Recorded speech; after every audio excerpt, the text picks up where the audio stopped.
আসসালামাইকুম। আজকে আমরা জীববিজ্ঞান লাইভ ক্লাসে তোমাদের স্বাগতম। তো আজকে আমরা উদ্ভিদের যৌন প্রজনন নিয়ে আলোচনা করব। গত লাইভ ক্লাসে আমরা মূলত উদ্ভিদের প্রজননের কিছু বেসিক কথা নিয়ে আলোচনা করেছিলাম, যে উদ্ভিদ প্রজনন আসলে কীভাবে হয়, কয় ধরনের হয়ে থাকে। তো আজকে আমরা সেই প্রজননের মধ্যেই যৌন প্রজনন এটা নিয়ে আলোচনা করব, যে উদ্ভিদের যৌন প্রজননে কাকে বলে বা কিভাবে সংঘটিত হয়।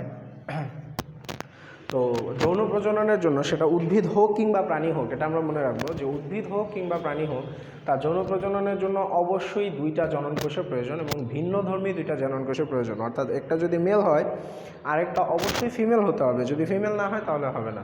তাহলে যৌন প্রজননের জন্য আমাদের দরকার হচ্ছে দুইটা, একটা হচ্ছে মেল, একটা হচ্ছে ফিমেল। ধরো এটা হচ্ছে মেল, এটাকে আমরা বলতে পারি স্পার্ম বা শুক্রাণু, আর এটা হচ্ছে ফিমেল, যেটাকে আমরা বলি ওভাম বা ডিম্বাণু। মিলিত হয়ে একটা জাইগোট কোষ তৈরি করে, জাইগোট সেল তৈরি করে, যেটা হচ্ছে ডিপ্লয়েড। এরাও হ্যাপ্লয়েড, এরাও হ্যাপ্লয়েড।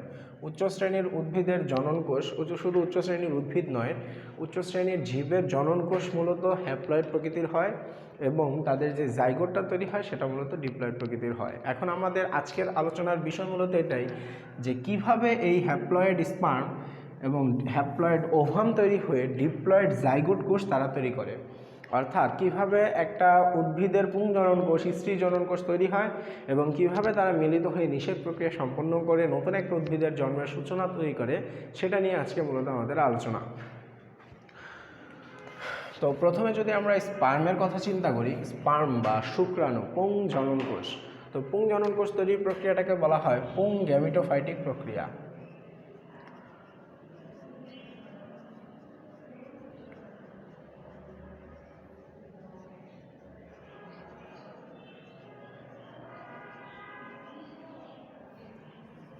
পুং গ্যামিটোফাইটিক প্রক্রিয়া। গ্যামেট শব্দের অর্থ আমরা জানি জননকোষ, আর পুং মানে হচ্ছে মেল পারসন। তাহলে পুরুষ বা ছেলেদের ক্ষেত্রে যে জননকোষ তৈরি হয় বা পুং উদ্ভিদের ক্ষেত্রে যে জননকোষ তৈরি হয়, সেই জননকোষ তৈরির প্রক্রিয়াটাকে বলা হয় পুং গ্যামিটোফাইটিক প্রক্রিয়া বা পুং জননকোষ তৈরির প্রক্রিয়া। তাহলে এটা কিভাবে হয় দেখো, আমরা আগেই বলছি, গত ক্লাসেই বলছি, প্রত্যেকটা পুংস্তবকের মধ্যে কিছু পুং কেশর থাকে। সেই পুং কেশরের মধ্যে এরকম দুইটা অংশ থাকে, একটা হচ্ছে পুংদণ্ড আর একটা হচ্ছে পরাগথলি। পরাগথলি। তো এখন আমরা যদি একটা পুং কেশরের এই যে পরাগথলিটা আছে, এই পরাগথলিটাকে যদি প্রস্থচ্ছেদ করি, এরকমভাবে ভাগ করি, তাহলে এরকম একটা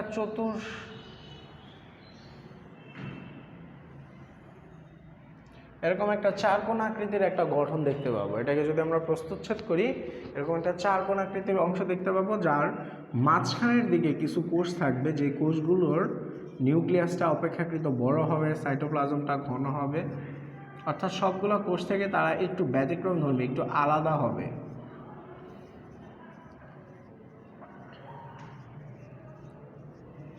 এই ব্যতিক্রম ধর্মী আলাদা কোষগুলোকে বলা হয় আর্কিস্পোরিয়াল কোষ।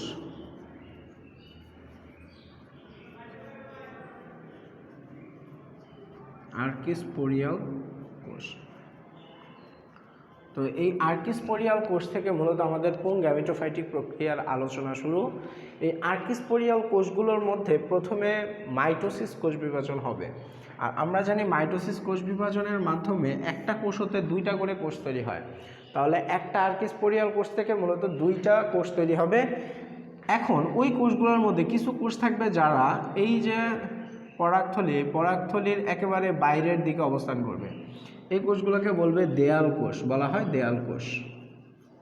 যেহেতু তারা দেয়ালের দিকে অবস্থান করে, এই জন্য এদেরকে বলা হয় দেয়াল কোষ। এরা হচ্ছে ডিপ্লয়েড। আর্কিস্পোরিয়াল কোষ, সেও হচ্ছে ডিপ্লয়েড। আরেকটা তৈরি করবে প্রাথমিক জনন কোষ।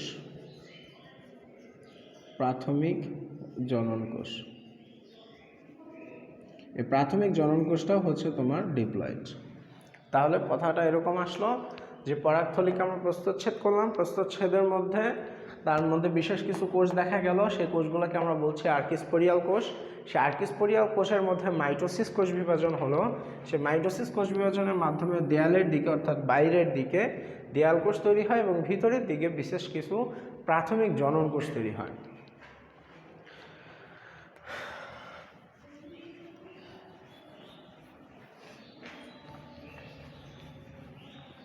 আচ্ছা, এই প্রাথমিক জনন কোষগুলো পরবর্তীতে, আমি এখানে পরবর্তীতে সিকোয়েন্সটা এইভাবে ফ্লো চার্টের মাধ্যমে দেখাই, তাহলে তোমাদের বুঝতে সুবিধা হবে। প্রাথমিক জনন কোষ, এই প্রাথমিক জনন কোষের মধ্যে আবার মাইটোসিস হয়, হয়ে তৈরি করে প্রাথমিক জনন মাতৃকোষ।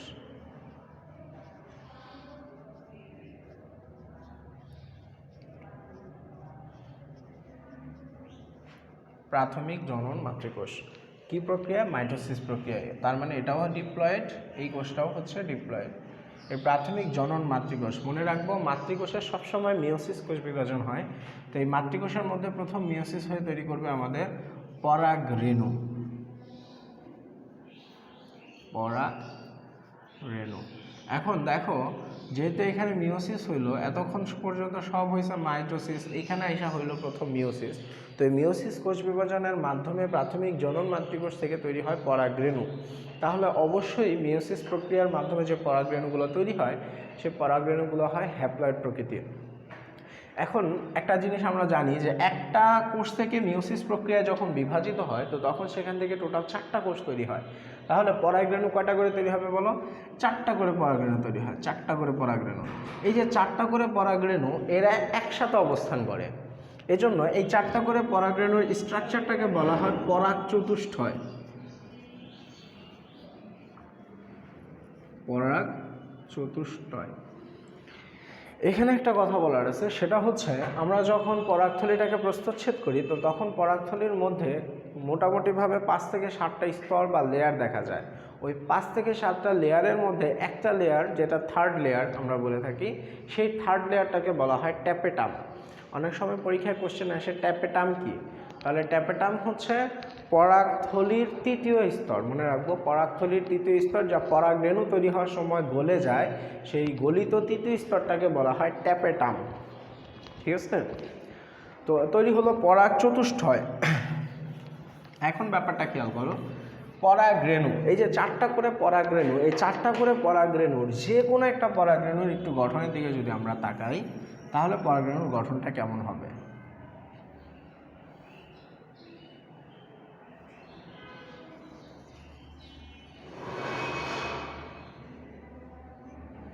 এটা ধরো পরাগরেণু। এই পরাগরেণুর বাইরের দিকে 2টি স্তর থাকে, এটা হচ্ছে বহিস্তর বা এক্সাইন।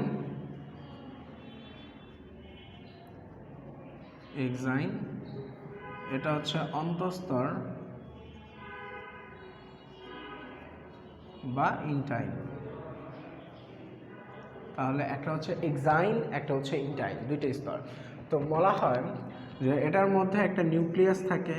এখন এটাকে স্বাভাবিকভাবে কি নামে ডাকা হবে বলো? তোমরা নিজেরাই বুঝতেছো।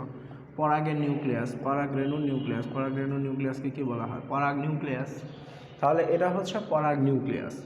তো এখানে একটা মজার ব্যাপার ঘটে যে আস্তে আস্তে পরাগরেণুর এই যে অন্তঃস্তর যেটা আছে, এই অন্তঃস্তরটা থেকে একটা নালী তৈরি হয়। এই যে অন্তঃস্তর আছে, এই অন্তঃস্তর থেকে এরকমভাবে একটা নালী তৈরি হয়। এই নালীটাকে বলা হয় পরাগ নালিকা। পরাগের নালী, এটাকে বলা হয় পরাগ নালিকা। তো আর এটা হচ্ছে পরাগ নিউক্লিয়াস।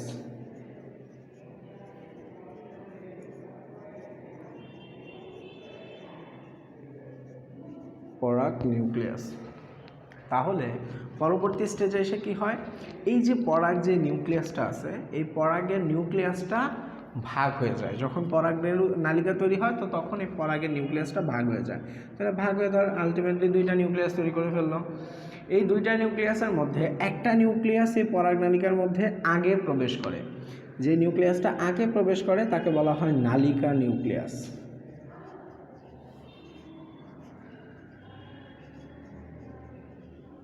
নালিকা নিউক্লিয়াস। আর যে নিউক্লিয়াসটা পরে প্রবেশ করে সেটাকে বলা হয় জনন নিউক্লিয়াস।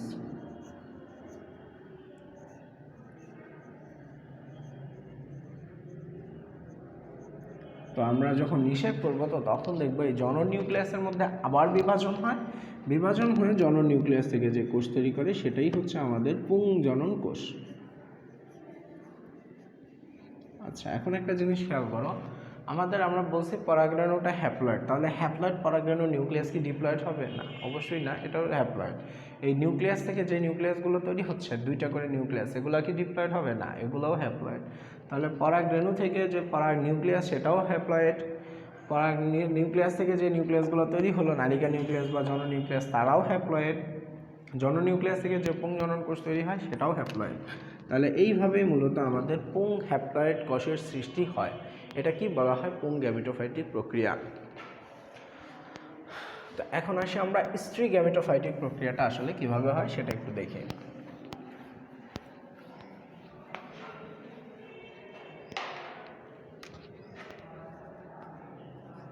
স্ত্রী গ্যামেটোফাইটিক প্রক্রিয়া, দেখো আমরা জানি স্ত্রী স্তবকটা দেখতে অনেকটা এরকমভাবে একটু এরকম টাইপের। তো এর মুখের দিকের অংশটাকে বলা হয় গর্ভমুণ্ড, গর্ভমুণ্ড, এটাকে বলা হয় গর্ভদণ্ড, আর গোড়ার দিকের অংশটাকে বলা হয় গর্ভাশয়, গর্ভাশয়। এই গর্ভাশয়ের মধ্যে এইখানে কিছু কোষ তৈরি হয়, এক্সেপশনাল কিছু কোষ তৈরি হয়, যে কোষগুলোকে বলা হয় নিউসেলাস টিস্যু। কি টিস্যু? Nucellus tissue. তো আমরা এখানে মনে রাখবো, এখান থেকে আমাদের যাত্রাটা মূলত এই নিউসেলাস টিস্যু থেকেই হয়। নিউসেলাস টিস্যু, এই নিউসেলাস টিস্যুর কোষগুলো বিভাজিত হয়, নিউসেলাস টিস্যুর কোষগুলো বিভাজনের মাধ্যমে তৈরি করে আমাদের আর্কিস্পোরিয়াল কোষ।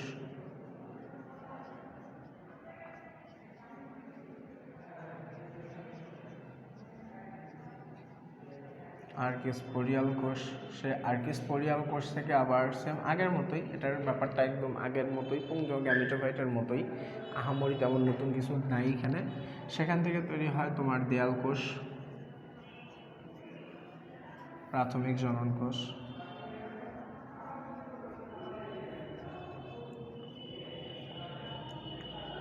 এই প্রাথমিক জনন কোষ থেকে তৈরি হয় প্রাথমিক জনন মাতৃকোষ,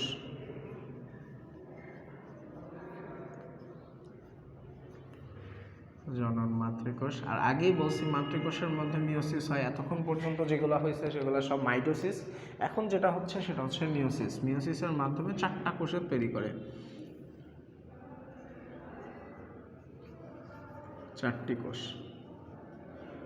4টা কোষের মধ্যে এখানে একটা মজার ব্যাপার ঘটে, পুং আর স্ত্রীর মধ্যে এখানে অনেকটা পার্থক্য চলে আসে। সেটা হচ্ছে আমরা এখানে দেখছিলাম প্রত্যেকটা পরাগরেণু 4টা করে পরাগরেণু মিলে মিলে পরাগ চতুষ্টয় তৈরি করছে, কিন্তু এখানে আসলে ডিম্বাণুগুলো মিলিত মিলিত হয়ে হয়ে ডিম্বা বা ডিম্বষ্ঠয় তৈরি করে না, ঠিক আছে। এখানে 4টা করে ডিম্বাণুর কোষ থেকে ম্যাক্সিমাম উদ্ভিদের ক্ষেত্রে, ধরো এখানে ব্যাপারটা এরকম যে 1টা 2টা 3টা 4টা কোষ, এই 4টা কোষের ক্ষেত্রে শতকরা 75% উদ্ভিদের ক্ষেত্রে 3টা কোষ মারা যায়, 1টা কোষ বেঁচে থাকে, এবং এই প্রক্রিয়াটাকে বলা হয় মনোস্পোরিক প্রক্রিয়া। মনোস্পোরিক। কিছু কিছু উদ্ভিদের ক্ষেত্রে দেখা যায় 2টা বেঁচে থাকে, 2টা মারা যায়, তাদেরকে বলা হয় ডাইস্পোরিক। কিছু কিছুর ক্ষেত্রে দেখা যায় 4টাই বেঁচে থাকে, তাদেরকে বলা হয় টেট্রাস্পোরিক। কিন্তু ট্রাইস্পোরিকের কোনো সংজ্ঞা বা কোনো উদাহরণ বইয়ের মধ্যে নাই, বা এই পর্যন্ত প্রকৃতিতে পাওয়া যায় নাই। তাহলে আমরা যেহেতু 75% যাদের সংখ্যা বেশি তাদেরকে নিয়ে আলোচনা করি, তাহলে এখানে মূলত আমরা 75% যে মনোস্পোরিক তাদের নিয়ে আলোচনা করব। তাহলে ব্যাপারটা এরকম, 1টা কোষ বেঁচে আছে, এই যে একটা জীবিত কোষ যে এখনও আমাদের মাঝে বেঁচে আছে, মনোস্পোরিক প্রক্রিয়া। তাহলে এই কোষটা পরবর্তীতে আস্তে আস্তে তার নিউক্লিয়াসটা বিভাজিত হয়, বিভাজিত হয়ে 1টা থেকে 2টা, 2টা থেকে 4টা, 4টা থেকে 8টা নিউক্লিয়াসের সৃষ্টি করে। যখন 8টা নিউক্লিয়াস তৈরি করে ফেলে তখন ওই 8 নিউক্লিয়াস বিশিষ্ট গঠনটাকে বলা হয় ভ্রূণথলি বা এমব্রায়োস্যাক। 8টা নিউক্লিয়াস সৃষ্টি করে ফেলে তখন তাকে বলা হয় ভ্রূণথলি বা এমব্রায়োস্যাক। এমব্রায়োস্যাকের ব্যাপারটা একটু দেখি। এটা মূলত যা কিছু হচ্ছে সব এই গর্ভাশয়ের মধ্যে হচ্ছে। হ্যাঁ,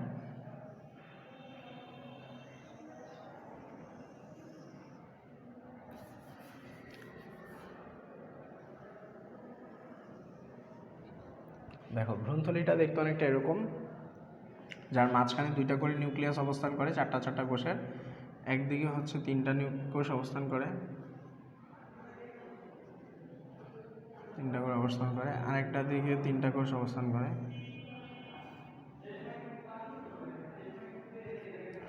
মাঝের যে 2টা কোষ এটাকে বলা হয় সেকেন্ডারি নিউক্লিয়াস বা গৌণ কেন্দ্রিকা, 2n কেন্দ্রিকা। এই 3টা কোষকে বলা হয় প্রতিপাদ কোষ। আর প্রতিপাদ কোষের ঠিক বিপরীত দিকের কোষের 2টাকে বলা হয় সহকারী কোষ। আর মাঝেরটা দেখো সবগুলা থেকে এক্সেপশনাল, সেই হচ্ছে আমাদের মেইন আকর্ষণ, ডিম্বাণু। তাহলে ওইখানে তৈরি হচ্ছে আমাদের পুংজনন কোষ, এখানে তৈরি হলো আমাদের ডিম্বাণু বা স্ত্রীজনন কোষ। তো এই হলো স্ত্রী গ্যামিটোফাইটিক প্রক্রিয়া, এটার নাম হচ্ছে ভ্রূণথলি। আমি আবার বলে দিচ্ছি, ভ্রূণথলি বা এমব্রায়োস্যাক। 8 কোষ বিশিষ্ট যে স্ট্রাকচারটা হয় এটাকে বলা হয় এমব্রায়োস্যাক বা ভ্রূণথলি। ঠিক আছে, মনে রাখবো আমরা এমব্রায়োস্যাক বা ভ্রূণথলি। তো এখন আসি যে এই যে আমাদের শুক্রাণু বা পুংজনন কোষ পরাগরেণু তৈরি হলো এবং এখান থেকে যে এমব্রায়োস্যাক বা ডিম্বাণু তৈরি হলো, তাদের নিষেকটা কীভাবে হয়, নিষেক অর্থাৎ পুংজনন কোষ এবং স্ত্রীজনন কোষের মিলনটা কীভাবে হয়। আচ্ছা, আমি আবার একটু স্ত্রীস্তবক টাকতেছি।